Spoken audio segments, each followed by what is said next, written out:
Assalamualaikum warahmatullahi wabarakatuh. Perkenalkan, nama saya Ria Melani Astuti, NIM 22042-370, Prodi Ilmu Administrasi Negara, mata kuliah Budaya Organisasi. Kali ini saya akan mempresentasikan materi pertemuan 8, yakni mengenai jenis budaya, pengukuran budaya organisasi menggunakan OCAI.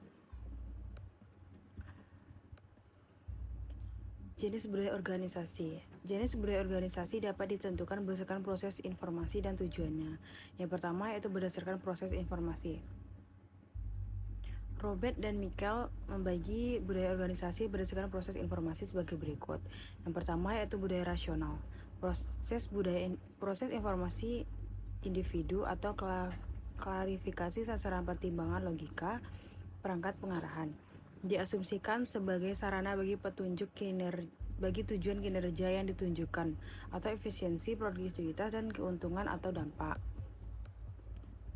Yang kedua, budaya ideologis. Dalam budaya ini memproses informasi intuitif atau dari pengetahuan yang dalam, pendapat, dan inovasi. Diasumsikan sebagai sarana bagi tujuan revitalisasi atau dukungan dari luar, perolehan sumber daya, dan pertumbuhan. Yang ketiga, budaya konsensus. Dalam budaya ini memproses informasi kolektif atau diskusi partisipasi dan konsensus. Diasumsikan untuk menjadi sarana bagi tujuan kohesi, iklim, moral, dan kerjasama kelompok. Yang keempat itu budaya hierarkis. Dalam budaya ini memproses informasi formal, antara lain itu dokumentasi, komputasi, dan evaluasi.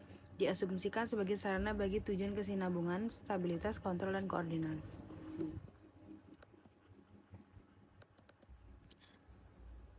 Selanjutnya itu berdasarkan tujuannya.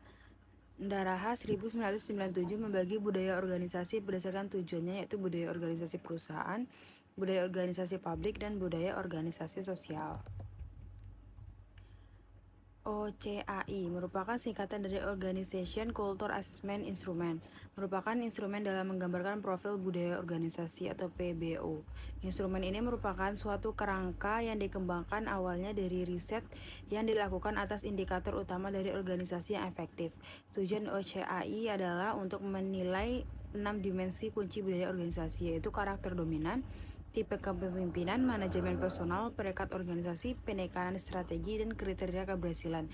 Dari 6 dimensi kunci budaya tersebut akan membentuk budaya organisasi yang dapat dinilai dalam OCAI sehingga menghasilkan campuran dari 4 tipe budaya tersebut.